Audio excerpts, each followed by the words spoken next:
விழுப்புரம் அருகே முறையாக குடிநீர் விநியோகம் செய்யக்கோரி பொதுமக்கள் சாலை மறியல் போராட்டத்தில் ஈடுபட்டனர். அங்குள்ள ஆரியூர் கிராமத்தில் கடந்த ஒரு மாதமாக குடிநீர் வழங்கப்படவில்லை என்று பொதுமக்கள் புகார் தெரிவித்துள்ளனர். இது தொடர்பாக புகார் அளித்தும் நடவடிக்கை எடுக்கவில்லை என்று கூறி அப்பகுதி மக்கள் சாலை மறியல் போராட்டத்தில் ஈடுபட்டனர். அரியலூர் அருகே குடிநீர் விநியோகம் செய்யக்கோரி பொதுமக்கள் காலி குடங்களுடன் சாலை மறியலில் ஈடுபட்டனர். அங்குள்ள சோழபுரம் பகுதியில் கடந்த ஒரு வாரமாக குடிநீர் விநியோகம் செய்யப்படவில்லை என்று குற்றச்சாட்டு எழுந்துள்ளது. எனவே இதனை கண்டித்தும் குடிநீர் விநியோகம் செய்யக்கோரியும் பொதுமக்கள் சாலை மறியலில் ஈடுபட்டனர். தகவலறிந்த போலீசார் சமரச பேச்சுவார்த்தையில் ஈடுபட்டதை அடுத்து அவர்கள் கலைந்து சென்றனர்.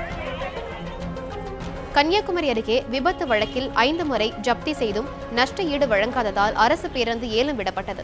அங்குள்ள மார்த்தாண்டத்தில் அரசு பேருந்து மோதியதில் சுகத்மோன் என்பவர் படுகாயமடைந்தார். இதில் பாதிக்கப்பட்டவருக்கு 8 லட்சம் ரூபாய் இழப்பீடு வழங்க குழித்துறை நீதிமன்றம் உத்தரவிட்டது. ஆனால் 5 முறை ஜப்தி செய்தும் நஷ்ட ஈடு வழங்காததால் நீதிமன்ற உத்தரவுப்படி அரசு பேருந்து ஏலம் விடப்பட்டது. திருவொற்றியூர் அருகே உள்ள எண்ணூர் அனல்மின் நிலையத்தில் பணிபுரியும் ஒப்பந்த தொழிலாளர்களுக்கு 3 மாதம் ஊதியம் வழங்காததை கண்டித்து உள்ளிருப்பு போராட்டம் நடைபெற்றது. எண்ணூர் அனல்மின் நிலையத்தில் விரிவாக்க பணி நடந்து வருகின்றது. இதற்காக வெளிமாநிலத்தை சேர்ந்த ஒப்பந்த தொழிலாளர்கள் பணியாற்றி வருகின்றனர். அவர்களுக்கு 3 மாதங்களாக ஊதியம் வழங்கப்படவில்லை என்று கூறி தொழிலாளர்கள் உள்ளிருப்பு போராட்டத்தில் ஈடுபட்டனர். அரியலூர் அருகே பல்வேறு திருட்டு வழக்குகளில் தொடர்புடைய தம்பதியினரை போலீசார் கைது செய்தனர்.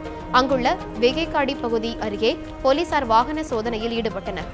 அப்போது அந்த வழியாக வந்த தம்பதியினரிடம் போலீசார் விசாரணை நடத்தினர். விசாரணையில் அவர்கள் இருவரும் பல்வேறு திருட்டு வழக்கில் தேடப்பட்டு வந்த குற்றவாளிகள் என்பது தெரியவந்தது.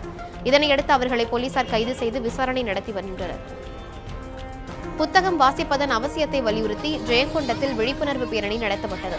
அரியலூரில் நாளை புத்தக திருவிழா நடைபெறவுள்ளது. இது தொடர்பாக பொதுமக்களிடம் விழிப்புணர்வு ஏற்படுத்தவும் புத்தகம் வாசிப்பதன் அவசியத்தை வலியுறுத்தவும் ஜெயங்கொண்டத்தில் விழிப்புணர்வு பேரணி நடத்தப்பட்டது.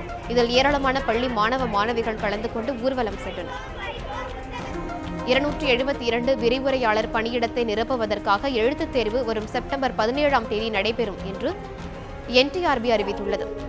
மாநில கல்வியியல் ஆராய்ச்சி பயிற்சி நிறுவனத்தில் காலியாக உள்ள பணியிடத்தை நிரப்ப ஆசிரியர் தேர்வு வாரியம் தேர்வு நடத்துகிறது.